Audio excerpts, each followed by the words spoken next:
Vamos orar. Pai querido, mostra-nos mais uma vez o que queres para a nossa vida através da Tua Palavra. Mostra-nos o caminho, ensina-nos, em nome de Jesus. Amém. Amém.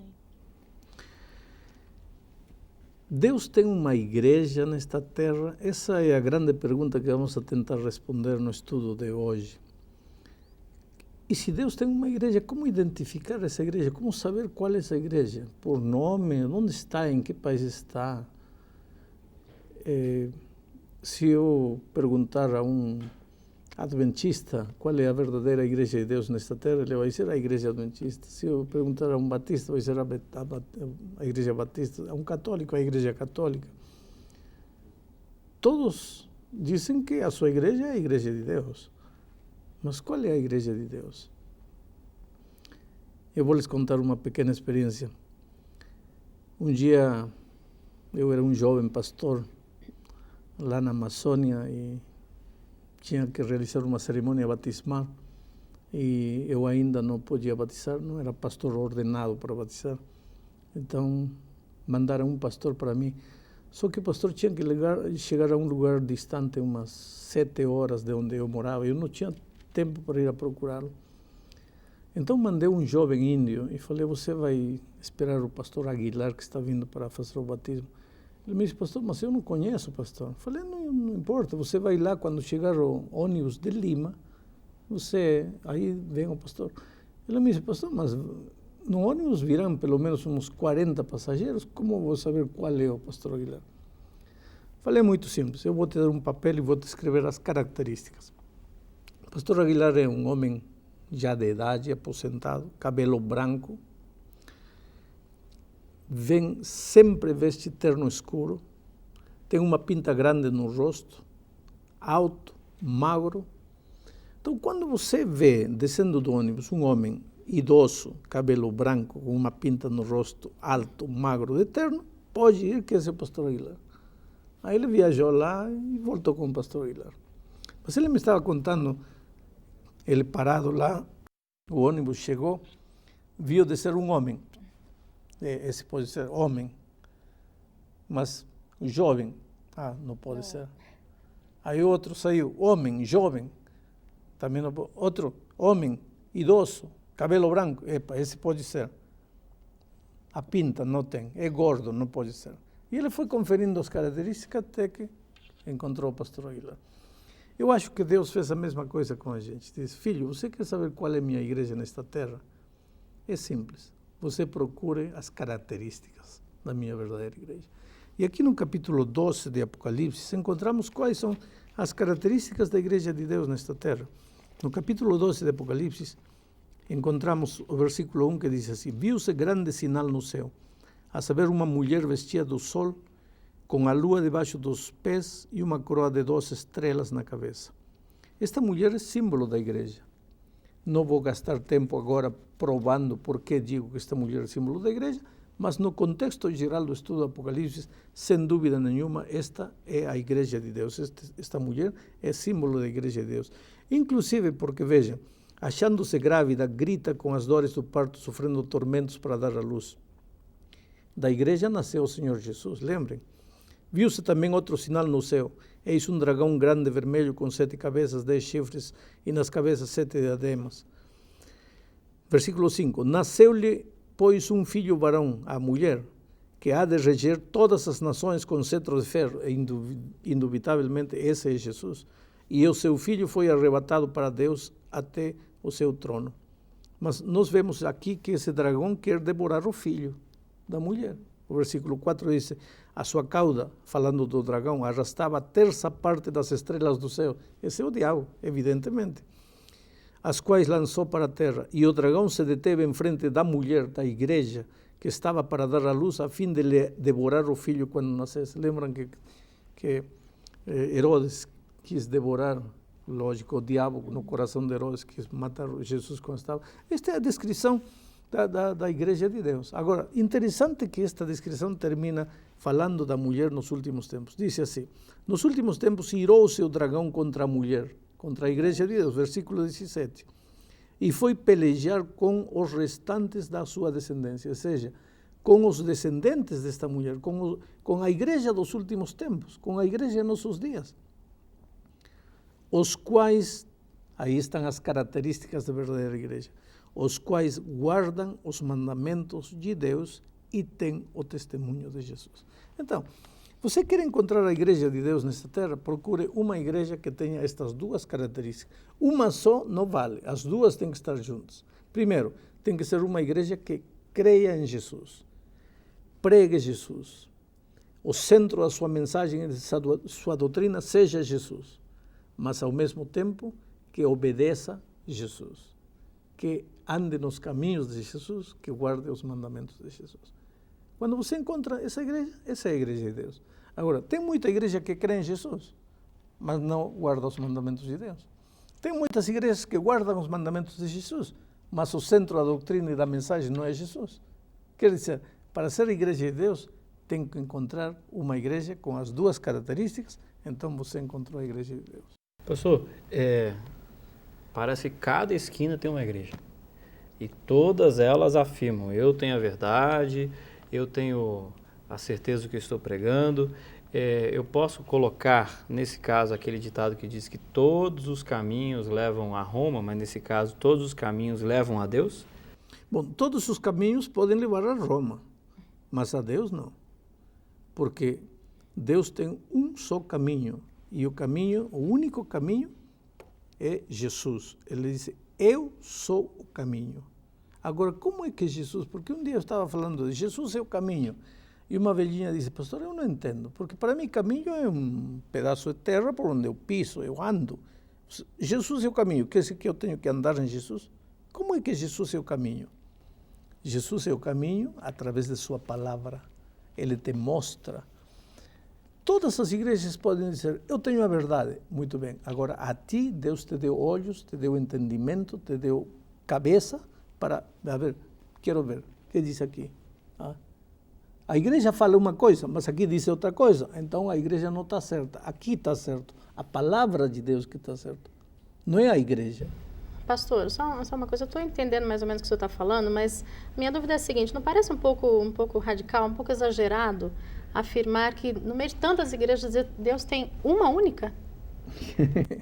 E é uma? É que o radical não sou eu, o radical é Deus. Te digo por quê.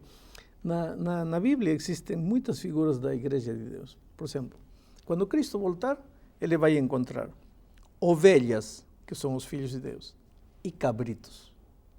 Só dois grupos, ovelhas e cabritos. Ele não encontra ovelhas, elefantes, girafas, ursos, leões, cabritos. Não. Ovelhas e cabritos, só dois grupos. O grupo que é de Jesus e o grupo que não é de Jesus. Ele conta a parábola das virgens prudentes, as virgens loucas. Não tem prudentes, loucas, mais ou menos loucas, Não. Só dois grupos, prudentes e loucas. Ele usa a figura da mulher vestida de branco, igreja de Deus, mulher vestida de vermelho, igreja que não é de Deus. Ele usa a figura enfim, muitas figuras, a igreja do vale, a igreja da montanha. Só duas figuras. Na mente de Deus não há muitas igrejas, em nossa mente há muitas igrejas. Na mente de Deus só tem duas igrejas. A igreja que é dele e a igreja que não é dele. Mas, pastor, como é que a gente pode afirmar que uma igreja que está repleta de fiéis ali, sinceros, pastores que aparentemente usados por Deus realizam milagres, curas impressionantes, né? Dizer que a igreja como é que agora a gente vai dizer que aquela igreja não é verdadeira? Não é verdadeira. E todas falam de Jesus. Exato. Então, volto a repetir um texto que eu acho que em lições passadas já mencionei, mas este texto é chave, porque capítulo 7 de São Mateus diz assim, nem todo o que me diz Senhor, Senhor, entrará no reino dos céus. Não basta dizer Senhor, Senhor. Não basta fazer milagres.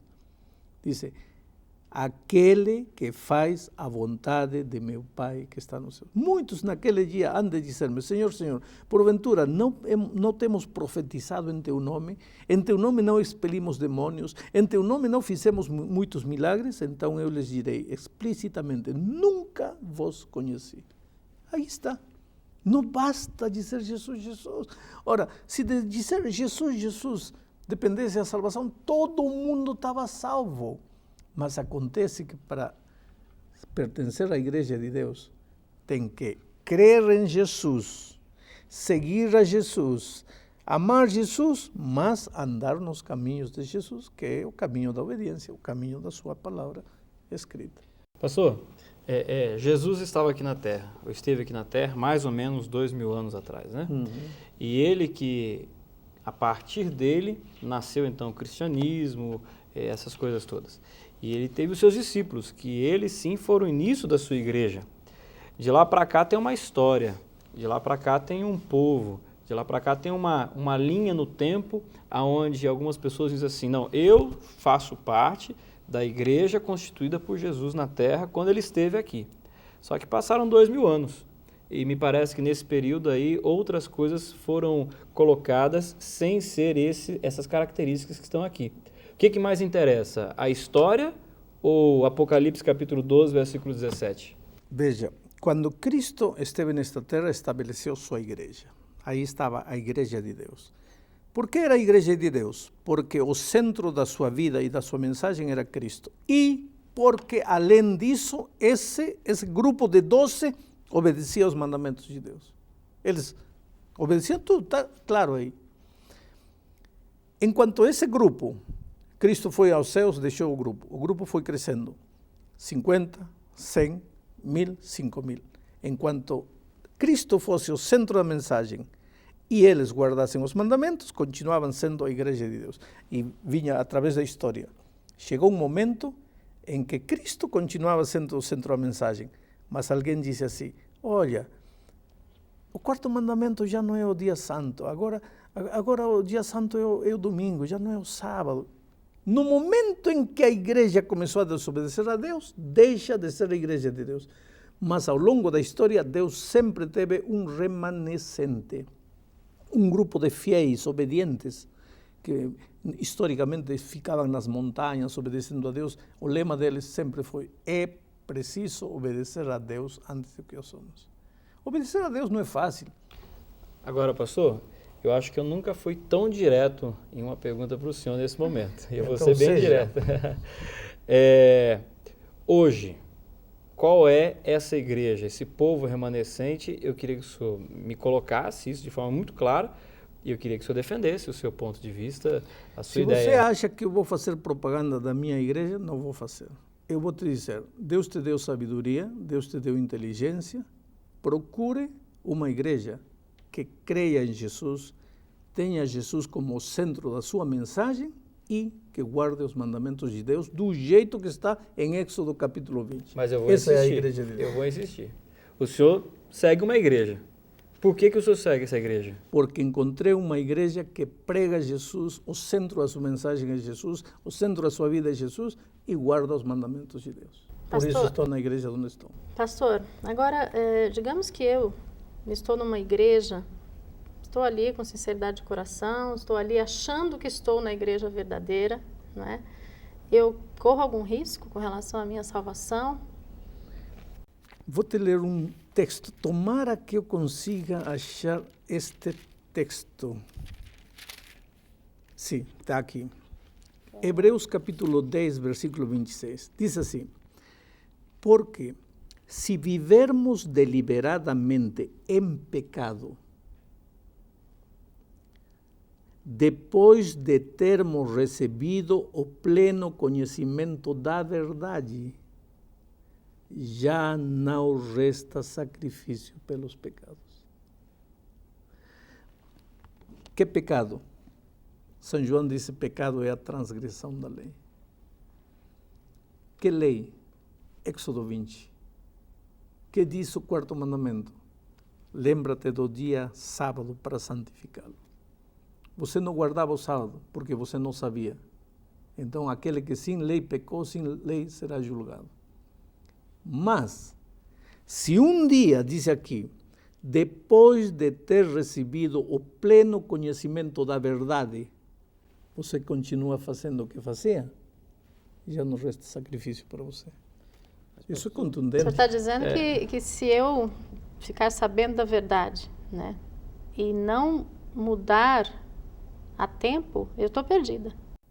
Sim, porque você está sendo contumaz, está sendo teimosa, está sendo rebelde, não contra mim, sino contra a palavra de Deus. Então eu preciso ser humilde diante de Deus. E pode me parecer, um jovem universitário um dia me disse, pastor, quer dizer que toda a minha vida estive errado. Não, filho, você não estava errado, você estava crescendo. Você serviu a Deus na luz que tinha, mas agora você se confrontou com uma luz maior, vai fazer o quê com a verdade? Pastor, eu estou numa igreja, tá? Essa igreja é boa, o pastor é muito bom, a música é muito boa, eu tenho muitos amigos, minha família está ali, está 99% de acordo com essa descrição que o senhor acabou de me dizer aqui. Mas vamos supor que não guarda os mandamentos, ou pelo menos não prega, não tem como parte da sua cultura dentro da igreja ou da sua doutrina, né? Que o senhor acha que eu devo fazer nesse momento? Eu deixo tudo para trás, deixo religião, deixo a minha história, família, né, em função de uma nova descoberta, por exemplo? Quando Cristo esteve nesta terra, disse, aquele que não deixa pai, mãe por causa de mim, não é digno de mim. Na vida a gente tem que tomar decisões. Outro dia eu entrei num avião e uma menina chorava e chorava e chorava. Eu falei, mas por que você chora? Porque não quero ir. Estava indo para os Estados Unidos. Falei, então por que está indo? Não, porque não quero ir, estou deixando meus amigos, meu namorado, meus pais. Então para que está indo se não quer ir? Não, porque tem que estudar. E para que vai estudar? Não, porque quero uma profissão. Então ela estava chorando, deixando o namorado, deixando o pai, deixando o filho, porque queria uma profissão. Oh, querido, você não está querendo uma profissão, você está querendo a vida eterna. Não é que a obediência te dá a vida eterna, a salvação é pela graça, mas se você quer permanecer na experiência da salvação, precisa permanecer no caminho da obediência. E muitas vezes vai ter que sacrificar namorado, namorada, pai e filho para ser fiel a Deus. É menester obedecer a Deus antes que aos homens. Pastor, uma dúvida. O senhor teria alguma explicação, não sei se há alguma base bíblica para isso, para essa quantidade enorme de igrejas que têm aparecido atualmente? Sabe por que existe tanta igreja? Abrem a Bíblia e dizem assim, aqui diz branco. Mas pode ser verde. Aí aparece a igreja do verde. Aí outro abre. Aqui diz branco. Mas pode ser azul. Aparece a igreja do azul. Outro, branco. Mas pode ser marronzinho. Aparece a igreja marronzinho. Outro, amarelo. Mas pode... Sim, vai aparecer tantas igrejas quanto tantos seres humanos há. Por quê? Porque ninguém quer fazer o que Deus diz. Cada um quer fazer o que Ele quer. O senhor diria que essa quantidade enorme de igrejas, de doutrinas diferentes, enfim, é uma tentativa, talvez, do ser humano de adaptar a Bíblia às suas vontades? Exato. Não é fácil guardar o sábado. Então vamos mudar. Espera um pouco. Você vai buscar uma religião onde tudo seja fácil, onde tudo seja bonito, onde tudo se adapte às tuas necessidades. Espera. É você que tem que se adaptar à vontade de Deus ou é Deus que tem que se adaptar à tua vontade? Chegamos ao fim do estudo e eu gostaria de dizer para você que está me ouvindo que talvez este seja um dos estudos mais difíceis, mais duros para você. Não é fácil para mim dizer alguns conceitos como tenho dito hoje, mas querido, por cima de tudo eu sei que Deus te ama e que você é uma pessoa maravilhosa, sincera. Eu não teria direito de ferir teus sentimentos. E gostaria que o Espírito de Deus te alcance, a mão maravilhosa de Deus cure tuas feridas. E se você está no vale da decisão e precisa tomar uma decisão, levante-se. Caminhe com fé em direção de Jesus. Deixa que Ele te leve. Deixa que Ele te conduza. Com certeza Ele é teu pastor. Ele vai te levar por pastos verdejantes. Vai te levar a fontes de águas tranquilas. E finalmente Ele vai te fazer entrar pelas portas celestes da cidade eterna. Que Deus te abençoe.